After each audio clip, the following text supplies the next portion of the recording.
You look at all the different ways that American Indians have contributed not only to the United States, but to the world. And an American Indian Center would help to provide that wisdom, would help to provide that knowledge, would help to provide that education. In what ways have the American Indians contributed to the world?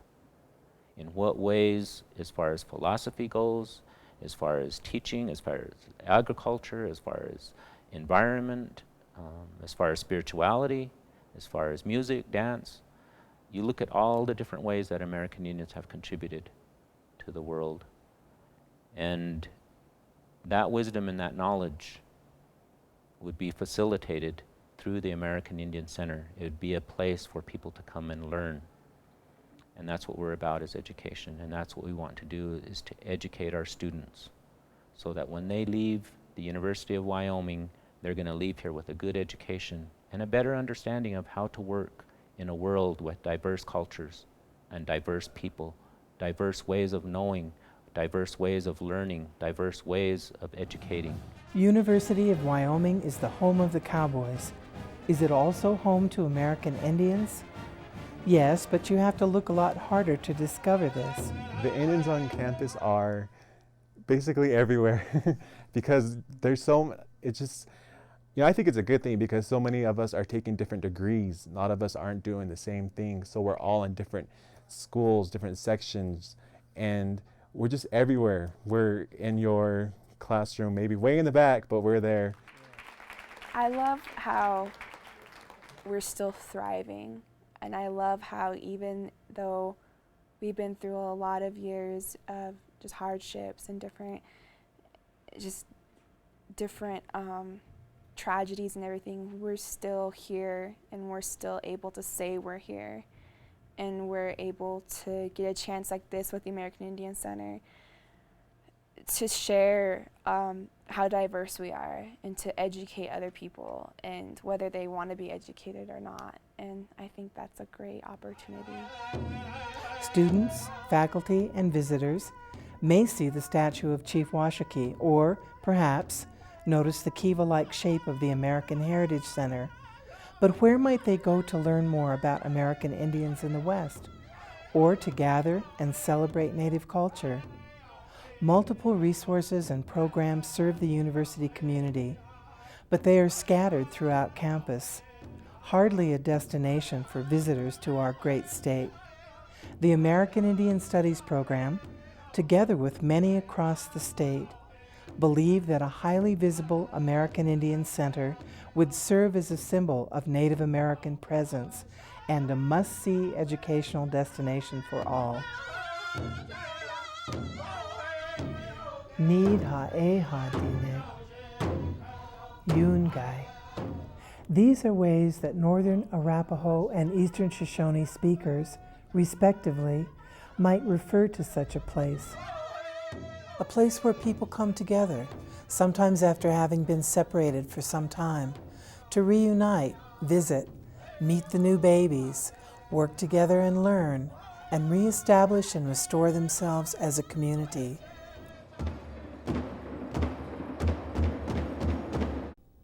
The place which may be thought of in these ways is a University of Wyoming American Indian Center, a culturally appropriate educational facility for American Indian students and their families, a place that respectfully represents tribal peoples, particularly those of the Northern Plains, and acknowledges their cultures, histories, contemporary lives, and contributions to the world. I believe it would enhance your university by being more diverse and also recognizing that there is a Native American population. We have neighbors that don't even, realize that we don't live in teepees anymore. We live in houses just like everybody else, and that we still exist. That we are not a vanished race, and so. In the old days, it was cowboys and Indians, and it still is in Wyoming.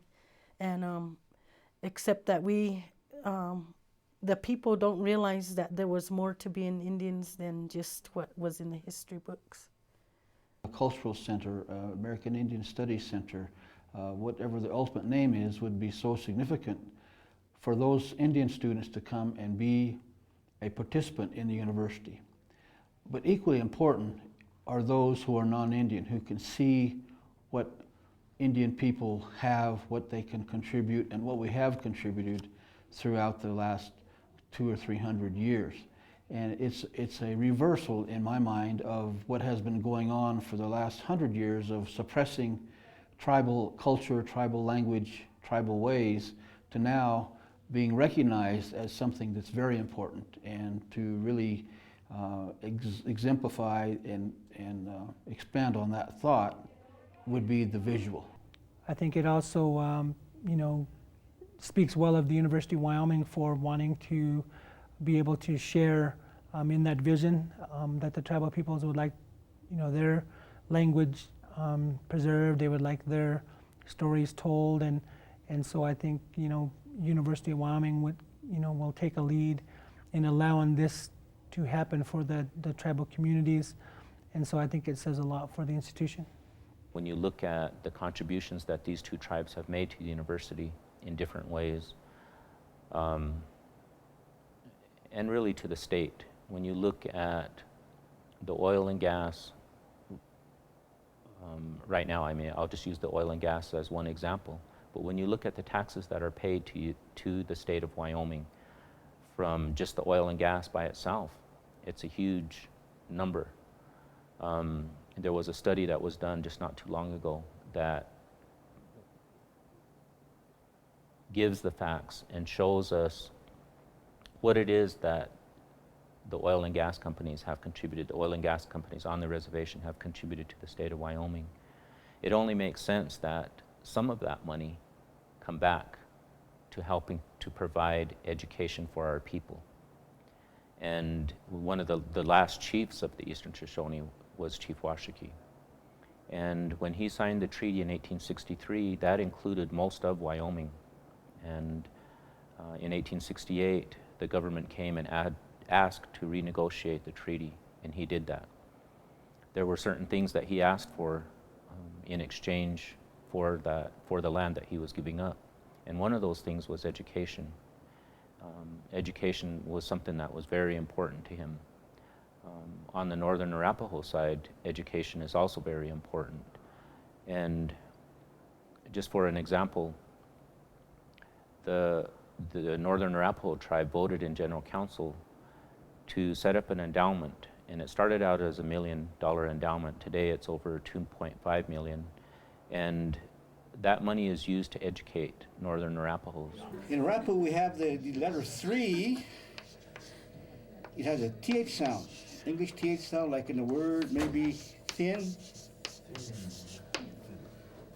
Let's see. Dog is what? Dog is buffalo in Arapaho is spelled he, and then that's 3. With this vowel combo here, he, say, and over this non. He say non, that's buffalo.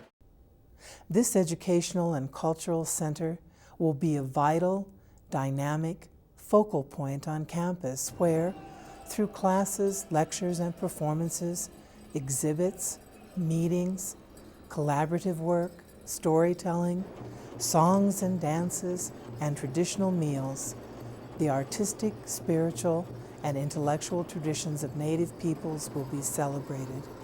When Dr. Antel mentioned this idea to me, what immediately came to my mind was the East-West Center's Japanese garden area on Oahu in Hawaii, near the University of Hawaii. It's a beautiful Japanese garden area that acts as a kind of special home to all the Asian and Pacific Islander students because the vegetation is familiar, the architecture is familiar.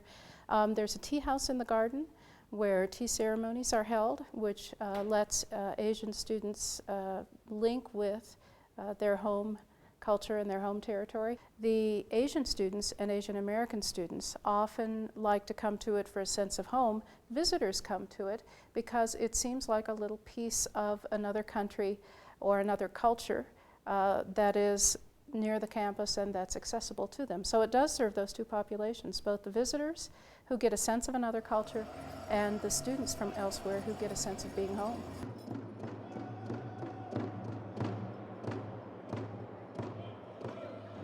Well, I'm a freshman at Laramie County Community College in Cheyenne, where I'm studying art.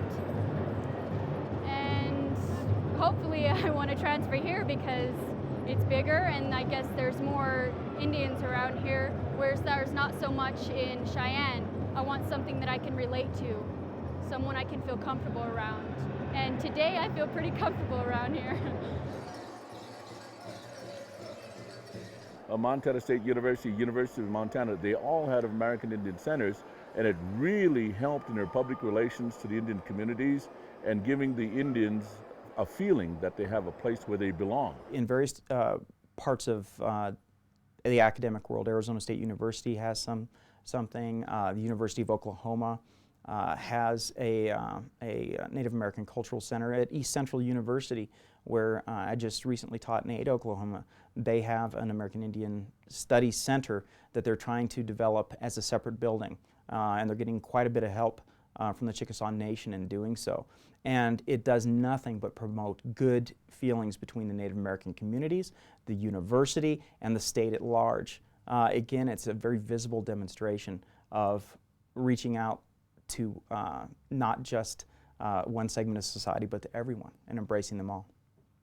This modern multi-purpose facility, able to serve a variety of educational and cultural functions, will reflect ancient histories, values, and protocols, and will honor the responsibilities of hospitality and spiritual engagement. Other significant features in an American Indian Center might include gallery space and studio space for Native American artists in residence, American Indian Studies office and classroom space, a student center with office and meeting space for the 3 American Indian student organizations on our campus, rooms for student support services, including childcare, cooking facilities and dining areas, guest rooms, a gift shop for American Indian artisans to display and sell their works, a lecture and performance auditorium, a great round room that will reflect the significance of the circle for Plains peoples. You should do something special if you have an opportunity to do a new building on any campus. A lot of Indian studies areas are evolve in spaces that are not used by the campus, and I think that in itself is negative for the long run. The long run should be in a special building, and that has any architect could attempt to do this, where he's given as part of the charge. He says, we want you to design something very Indian. So that triggers something in his head that he has to go out and do research. What is Indian? And University of Wyoming has a big reservation up there in northern Wyoming, and there's 2 tribes there: the Shoshone, Plains Indian Shoshone, and the Arapaho. And predominantly it would be something to do a circle, teepee, and various other elements that become part of their culture. Because I've done a couple of projects for other Shoshone people in Nevada, and where they were resourceful. They were very into a lot of stuff that can be symbolically used in a building. While the Arapahos, which I'm Arapaho, we evolved a design language. We evolved a graphics that were almost a language, and we have that's accessible, where there's all kinds of forms that form this language, and those things could be used as part of the conceptualization of this project, so that it would evolve into something significant. And so it's open for other architects to get involved with this type of, but it should be something special. It shouldn't be a square block, an oblong block. It can be something very special for these people that are going to use this building. And I think that there's a lot of good architects that are out there that would take up this challenge to do this type of facility? It would look like a circle, where everything in Arapahoe revolves around a circle. You know, the world is a circle. Eagles fly in a circle. Birds make their nest in a circle.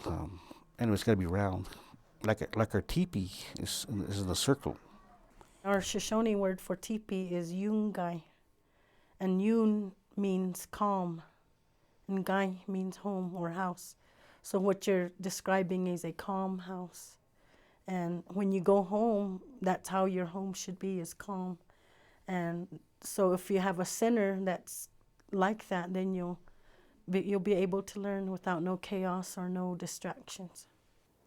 I could see the center as being a place where a lot of informal activities happen, study groups, informal socializing, which is an important part of Native American culture, teaching activities between Native and non-Native students. But I could also see more formal activities, such as official greetings when indigenous people from the rest of the world visit here, as we did when the Maori visited. I could see planning for activities like powwows or scholarly conferences or visits of Native scholars and artists. I could see holding those activities, for example, sand painters or musicians who might perform or conduct ceremonies in the center. I could also see research activities like symposia, conferences, special teaching activities happening there. So I could see the center as a way to bring together many intellectual and social strands of interest in Native cultures across the campus. We are going to start teaching an undergraduate Indian law course a year from now, or about a year and a half from now. Judy has suggested that we might even be able to teach it in the American Indian Center at some point, which I think would be a great thing, taking the law to the students as opposed to having the students come to the law, getting us out so that they know us and we get to learn the rest of campus. I'm actually trying to document our language. We've recorded about 14,000, and there's about 16,000 words, and we're at the tail end of recording it. But it's just, so far, it's just myself as a videographer and 2 elders who research and say and record the words. And if I had more help, more people helping me, we could get this job done faster and sooner. And I believe a center like this, you know, I would be willing to share my language and my knowledge about multimedia to teach students the language and to create multimedia curriculum for future generations, you know, of Shoshone kids or anybody, you know, other people who want to learn our language. And that's what this facility would allow, is a place for us to access the talent that's here. And, you know, college students, you're here to learn and you're paying for it. And the more you learn, the better off you're going to be in the future. Additionally, an American Indian Center will provide space for the High Plains American Indian Research Institute, HPAIRI, a proposed educational research initiative that will allow the University of Wyoming to take its commitment to the Wind River Indian Reservation and to other tribes in our region a step further. Doing research and working with the reservations and the Native American people in this area really requires coordination. It requires that people be talking to each other, knowing what each other are doing, and doing the research in a way that's both sensitive to the population that's being studied and responsive to their needs. Because I think so many times we go into another culture, another situation, just whatever, with already thinking, okay, well, I know how to get what I want. I know how to get the information that I need, but it's just so different places. You know, some you have to take a while. Sometimes you have to sit back and just observe for just so long. So I think American Indian Center, especially with all the resources you would have there from the people themselves, you can get acquainted to what would be okay to say, what would be okay to not to say, where to go, where not to go, and just try to get a sense first before you just jump in there. One of the disadvantages is that those communities get a huge amount of requests for researchers to come out, and there's probably a lot of overlapping. And I know that there's a lot of faculty, for example, doing research on campus, but I don't know all of those. And so if you had one place where researchers could make sure that they're not going to those communities any more than necessary, and vice versa. So those communities, if they have needs that aren't being met, could come and say, this is something that we need done, that we want done. Do you have somebody that can do that? That would provide a place for that to happen. Well, I think the center has opportunities for all of us to learn from each other. We as non-native people certainly have a lot to learn from native peoples and vice versa about common issues that we face, and I think there are opportunities on both sides to learn in a truly collaborative and culturally sensitive way. There's no reason, for example, here at the law school that we couldn't assist tribal members perhaps in matters of tribal governance, jurisdiction, other kinds of matters. I would think the College of Business, as another example, could engage in efforts with tribal economic development efforts, but I think really across campus in all of our disciplines we've got opportunities to engage in really collaborative learning from each other. The HPAIRI will facilitate collaborative research efforts among tribal communities, UW and visiting faculty, and UW and visiting undergraduate and graduate students. Its research agenda will be based on the needs and interests of Native communities in the region, and those communities will be full partners in research endeavors. Faculty and students affiliated with the American Indian Studies program will be among those persons from a variety of disciplines and a variety of higher education institutions, including tribal colleges and foreign schools, working with the HPAIRI. This applied research initiative will enhance UW's ability to assist in building tribal communities and to serve them in meeting their economic, governance, and community development goals. It will provide unique educational experiences for faculty and students and take full advantage of UW's geographic location. I think it makes sense to have an Indian Center here because we're on the edge and sort of well, more than the edge, we're within the range of the Plains Indian tribes. The Southern Arapaho are not far from here, and we're actually moved south. The Northern Arapaho have joined the reservation, the Wind River Reservation, with the Shoshone. We're also not very far at all from the National Indian Law Library down in Boulder, Colorado. But it is strictly a law library, and I think that the American Indian Center here, just 120 miles away or whatever, would provide sort of a double magnet and an attraction for people who were wanting to research both legal and historical and cultural issues.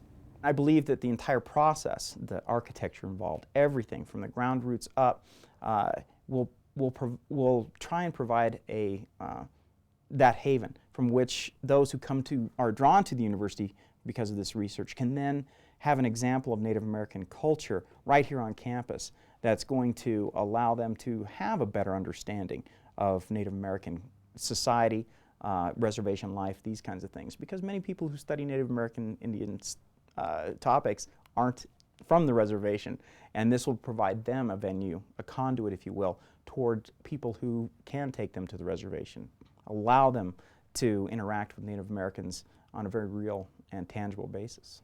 Well, I think with especially with the proliferation of American Indian colleges over the last 30 years, it's important to have a kind of clearinghouse maybe for them to know what other people are doing and to facilitate the kinds of things they're doing.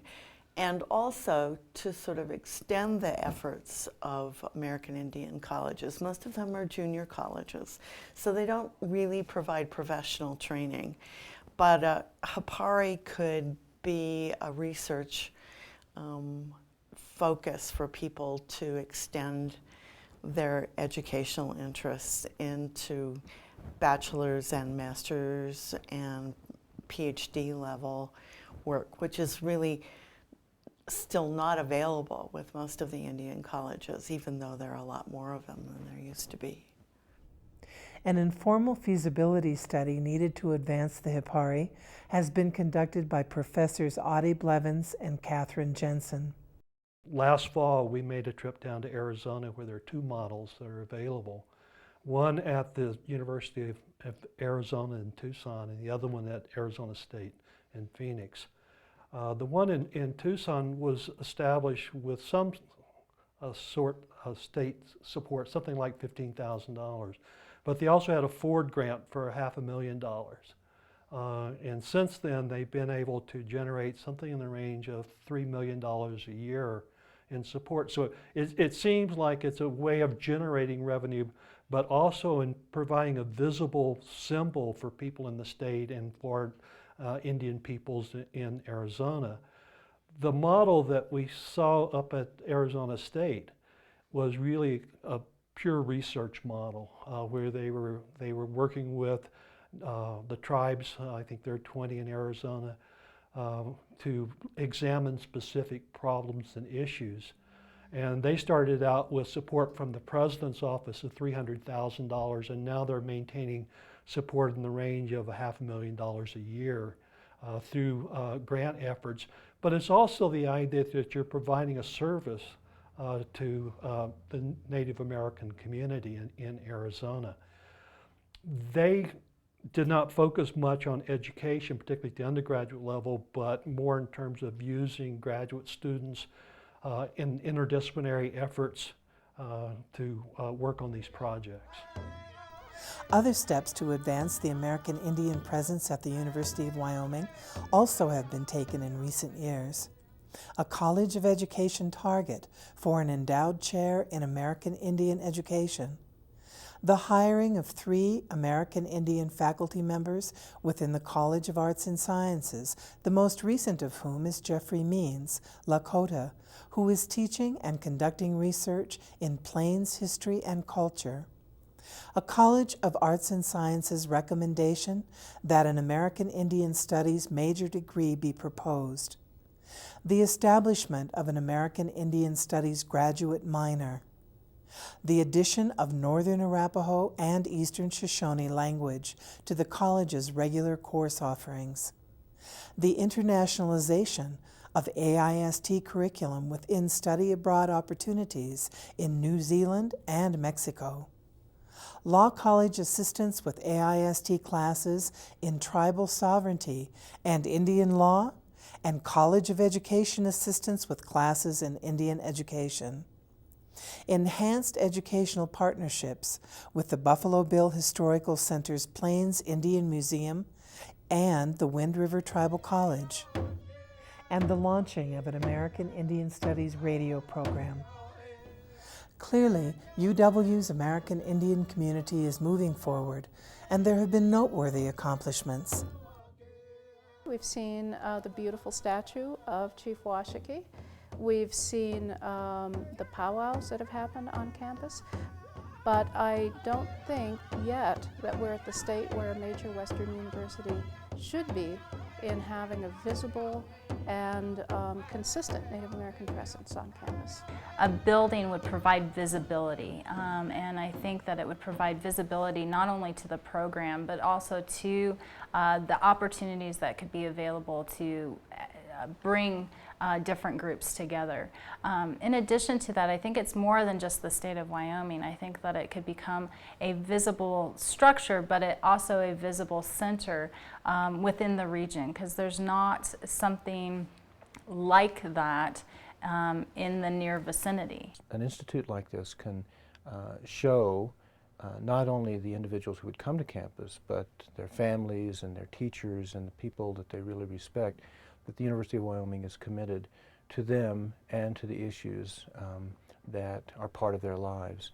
So I think it's very much that way. I think the other thing, of course, is that an institute like this will attract scholars and writers that will then become a magnet for students to come to this campus, and really the best and the brightest will come here rather than going elsewhere to work with the kind of people that the institute would attract.